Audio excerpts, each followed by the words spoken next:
ഒരിക്കലും പാസ്സാവാൻ സാധ്യതയില്ലാത്ത ഒരു ബില്ല്.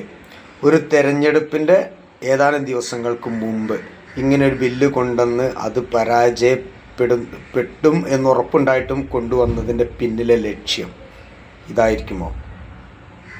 സത്യത്തിൽ ഇന്ത്യ അലയൻസ് ഇതിൽ പെട്ടുപോയതല്ലേ? ഈ വാക്കുകളൊന്ന് കേട്ടു നോക്കൂ. അവർക്ക് 2/3 മെജോറിറ്റി ഇല്ലാത്ത 2 സഭകളിൽ പാസ്സാക്കി എടുക്കാനായിട്ട് അവർക്ക് കഴിയും. ഇനി ഏതെങ്കിലും ഒരു കാരണവശാൽ ഈ വനിതാ സംവരണ ബില്ലെന്ന് പറയുന്നതിനെ പരാജയപ്പെടുത്തുകയാണെങ്കിൽ അതിനെ എങ്ങനെ പൊളിറ്റിക്കൽ മൈലേജ് അടിക്കുന്നതിന് വേണ്ടിയിട്ട് ഉപയോഗിക്കാം എന്നതിനെക്കുറിച്ച് മറ്റാരെക്കാളും നന്നായിട്ട് പ്രധാനമന്ത്രി നരേന്ദ്രമോദിക്കും അമിത്ഷായ്ക്കും BJP-യുടെ കേന്ദ്ര നേതാക്കൾക്കും അറിയുകയും ചെയ്യാം.